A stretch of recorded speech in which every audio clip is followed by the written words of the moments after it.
आज हम बात करेंगे पूर्व बुरे कर्मों के प्रति सही दृष्टिकोण रखने की। ऐसा देखा गया है कि जो भी हमने बुरे कर्म किए हैं, चाहे जाने में या अनजाने में, हम उनको हमेशा याद रखते हैं। और आप विश्वास कीजिए कि अगर आप याद करने पर आ गए तो ये आपकी अंतिम सांस तक आपको याद रहेंगे। जबकि जो समय निकल गया, जो कर्म होकर चले गए, उनका इस ब्रह्मांड में कोई अस्तित्व नहीं है। उन कर्मों के पाप को आपके सिवा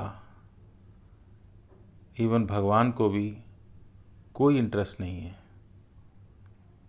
इसलिए पुराने किए गए सभी गलत कर्मों का चिंतन करना छोड़ दें। वे अब आपके हैं ही नहीं, उन्हें भुला दें। यह चिंतन ही है जो आदत और स्मृति बनाता है। आप जैसे ही कोई रेडियो ऑन करते हैं, वह बजना शुरू हो जाता है। इसी तरह ये चिंतन के साथ भी है। जैसे ही आप पुराने चिंतन को ऑन करते हैं और वो अतीत के कर्मों का रिकॉर्ड बजाता रहता है। इसलिए आपको बुरे कर्मों पर एकाग्र नहीं होना है। एकाग्रता बहुत बड़ी शक्ति है। बल्कि जो अच्छे कर्म हैं, अगर आप उसकी तरफ ध्यान देंगे तो बुरे कर्म अपने आप ही चले जाएंगे। अतीत के अविवेकता से किए गए कर्मों से दुखी क्यों रहते हो? उनकी स्मृति को मन से निकाल दें। ध्यान रखें कि उनकी पुनरावृत्ति ना हो। अपने जीवन को ऊपर उठाएं। आप किए गए गलत कार्यों पर चिंतित हो सकते हैं, परंतु ईश्वर कभी चिंतित नहीं होता, क्योंकि उसकी नज़र में आपके द्वारा किया गया कोई भी बुरा कार्य बुरा है ही नहीं। जो बीत गया सो बीत गया। आप उनकी संतान हैं और आपने जो भी गलतियां की हैं वे इसलिए हुई थी कि आप उन्हें नहीं जानते थे।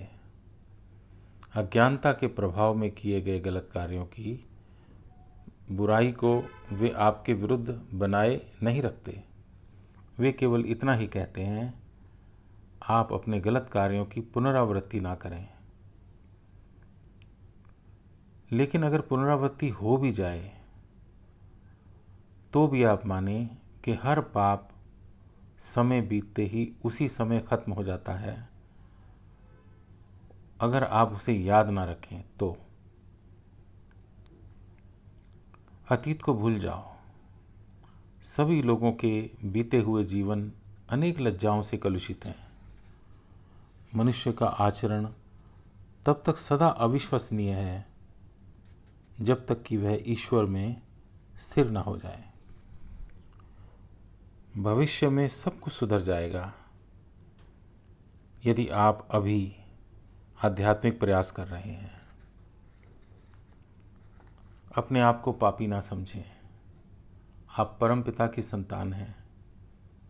चाहे आप कितने भी बड़े पापी क्यों ना हों, भूल जाएं। यदि आपने एक अच्छा व्यक्ति बनने की ठान ली है तो आप अब पापी रह ही नहीं गए हैं। शुद्ध हृदय से आरंभ करें और कहें, मैं सदा अच्छा रहा हूँ। मैं केवल स्वप्न देख रहा था कि मैं बुरा था। यह सत्य है कि बुराई एक दुस्वप्न है और आत्मा से इसका कोई संबंध नहीं है।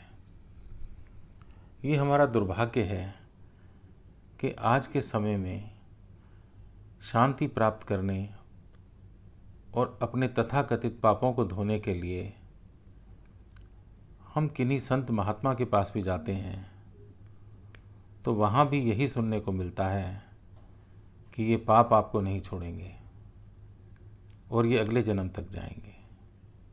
विश्वास कीजिए, जिस दिन आप इन पापों को छोड़ देंगे, पूरा ब्रह्मांड उन पापों को छोड़ देगा। चाहे आपकी गलतियां सागर जितनी गहरी हों, लेकिन आपकी आत्मा उनके द्वारा निगली नहीं जा सकती। बीती गलतियों के सीमित विचारों की बाधाओं को तोड़कर अविचलित दृढ़ निश्चय के साथ अपने मार्ग पर चलते रहें। एक गुफा में हजारों वर्षों तक अंधेरे का शासन हो सकता है, परंतु अंदर प्रकाश को लाते ही अंधेरे ऐसे लुप्त हो जाएंगे जैसे कि वे कभी थे ही नहीं। उसी प्रकार आपके दोष कैसे भी हों,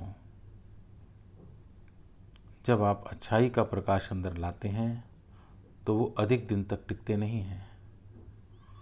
आत्मा का प्रकाश इतना महान है कि बुराई के अनेक जन्म भी इसे नष्ट नहीं कर सकते। तो इसलिए आप केवल अच्छाइयों की तरफ ध्यान दें, अपनी साधना की तरफ ध्यान दें। ये बुराइयां तो अपने आप चली जाएंगी, इनका ना अस्तित्व था और ना ही है।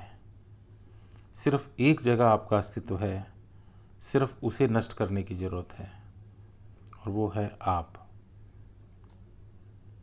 ईश्वर कभी किसी का त्याग नहीं करते। जब अपराध हो जाए तो आप सोचते हैं कि आपका दोष बहुत ही बड़ा है, इससे बचा नहीं जा सकता।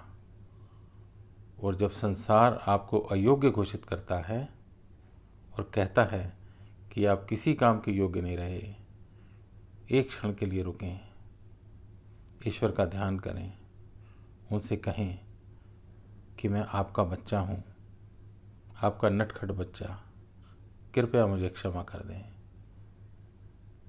जब आप ईश्वर के मात्र रूप से अनुनय विनय करते हैं तो कोई डांट नहीं पड़ती। आप तो केवल ईश्वर के हृदय को पिघला रहे हैं। इसी प्रकार से इस प्रार्थना के बाद अपने आप से भी कहिए कि वो इसको भूल जाए, क्योंकि आप उसी ईश्वर का अंश हैं